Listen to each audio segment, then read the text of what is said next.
Alright, it's Saturday afternoon. I'm going to be working on this armature here, getting it set up for a sculpture I'm going to do. I'm going to show you a picture right now of what I'm thinking I'm doing. Not certain on whether I'm going to do it yet or not. I wanted to do a Hawaiian dancer, but I need a model to pose for me for the body part because there's a lot of skin showing in a Hawaiian dancer, and because of that I need to have somebody to pose so that I can get the muscles properly and all that stuff. But especially if it's going to be a Hawaiian dancer, you got to have it as pristine and perfect as you can, as far as I'm concerned anyway. So that's what I'm going to be doing today. I'm going to first get this all anchored down properly, and so it doesn't go moving around on me. I'm going to carve off the skull here because, quite honestly, I'd just soon do my own skull. But that's nothing wrong with what they did at TruForm, and that's what this is a TruForm armature. So anyway, I'm going to do a little modification on this only for that reason. Alright, as you can see, I'm working out the design from the photographs that I've got of the model, and I'm adjusting the balance of his body right now. For both feet to be at the same distance from the ground, because he's standing on flat ground, and able to have one leg forward and relaxed, and the other leg holding up his weight. His one leg, the center of gravity has to be directly below the collarbone, and so that would fall right on the inside of his left foot. And so what I'm going to do is I'm going to mark where that leg needs to go with my magic marker. Now I mark that spot, and I'm going to take a 2-inch screw. If I drill a hole to start the screw, because it's a hard top surface here. I'm putting down a 2-inch screw because I'm going to anchor this leg or this armature on the screw with some tape to be very solid. So I like these armatures, by the way, guys.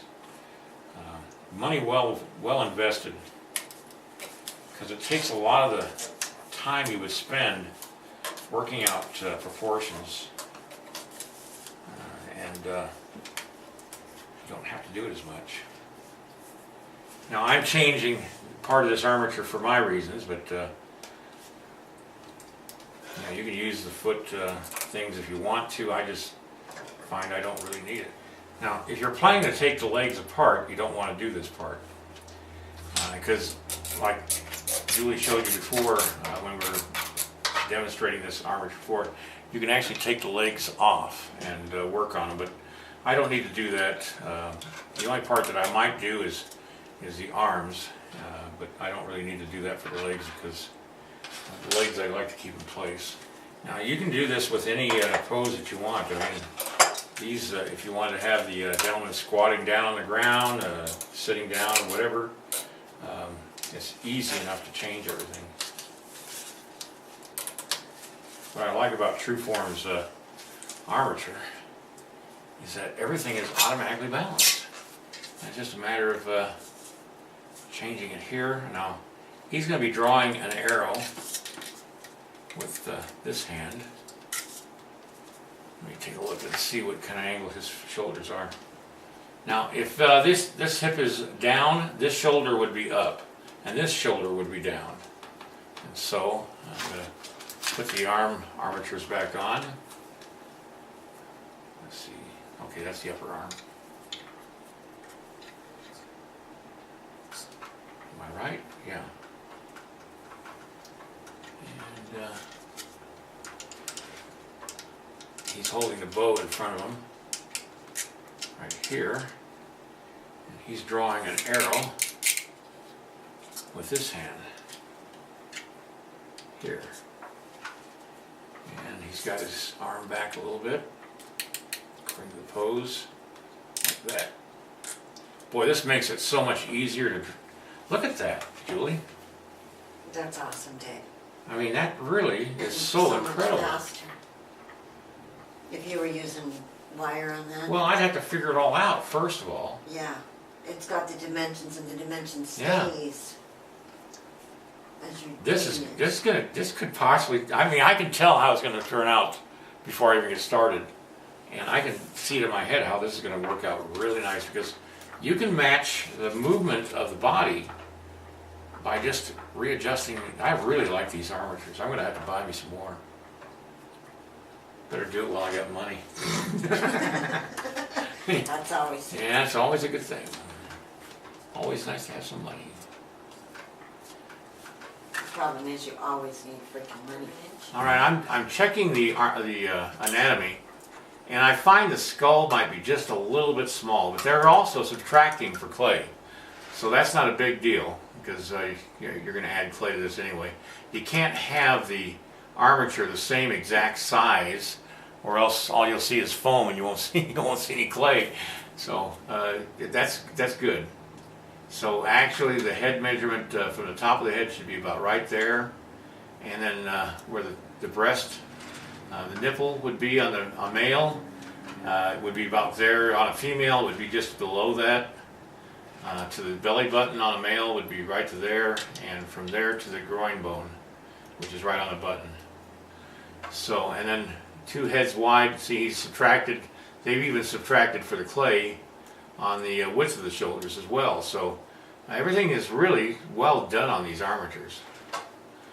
All right, I'm going to carve off the skull a little bit, because I don't need that skull. And I'm going to do that with my knife right here.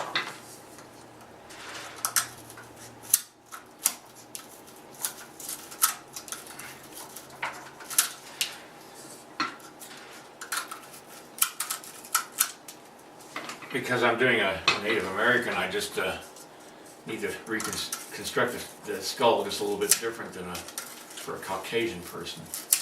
And that's one of the beauties of these armatures, is you can change what you don't like and you don't want, and that's easy to do. Now the hands, these are a little wide for me. I'm going to narrow these hand armatures down just a little bit. It's not a big deal. It's just a little minor adjustment. Every artist is going to have their own way of doing things, and my method is a little different than other people's, so I'll give you plenty of metal to make your changes if you want. There we go. That works just perfect. See, I'm making the hand just a little narrower. Native Americans, their bone structure is a little thinner than Caucasian, and they're a little finer bone structure, and for that reason I'm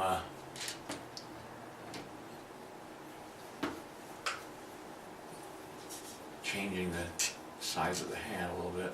Okay, there we go. All right, the lemon's gonna get started. Well, you look like you're falling asleep over there. I'm just waking your ass up, baby. Look alive. Yeah. God Whatever. damn it. I got a feeling these hips are just a little big for a male.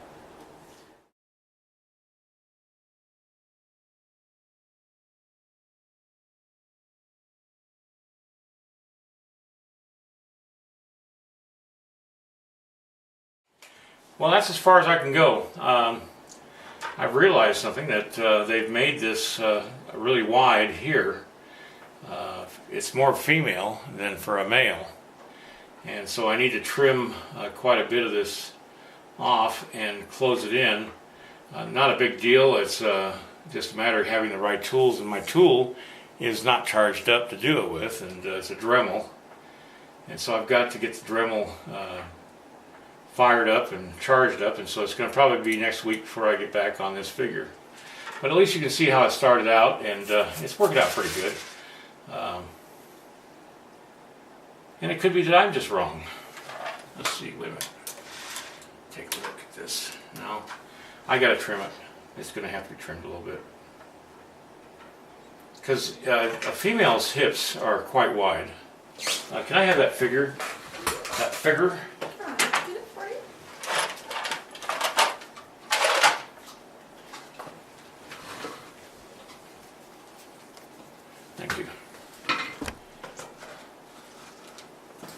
Okay, on the female, if you take a head measurement of her hips, the point between the hip points right there, that's these points right here on this, is 1 head length. And on this figure, if you add for the clay,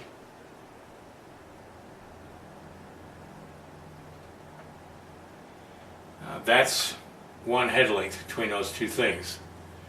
Now, on a male, it's a little bit shorter, not quite as wide as 1 head length. And I'm going to go with his head length here. And there's the point, but it's inside the head length. So it's actually a little narrower. And let's go, let me get her over here again.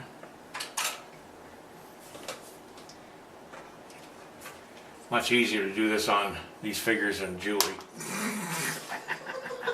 Thanks, Deb. A little less embarrassing on her.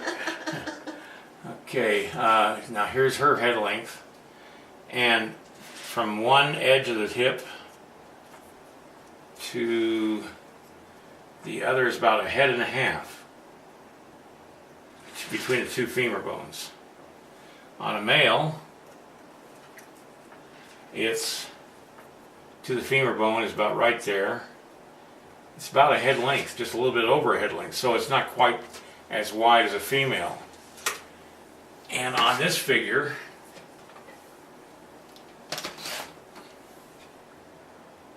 the head length is 1 to there, and just about 1.5 heads wide. So it's almost this is almost the width of a female's femurs. So I'm going to change this down to a male's width, because this is you could just be perfect for a female, which also changes the size of the hips. I always thought they looked a little bit big for a male, and so I'm going to trim those off just a little bit. There's not that big of a deal, just a little adjustment to the armature itself. But this is tough material, and so I need something that I can cut through the plastic with, and I can't do that now. I still love these forms. I mean, I still, even with the things that I have to do to change it to more of a male, it's still better than anything I've ever produced. All right, that's it for today.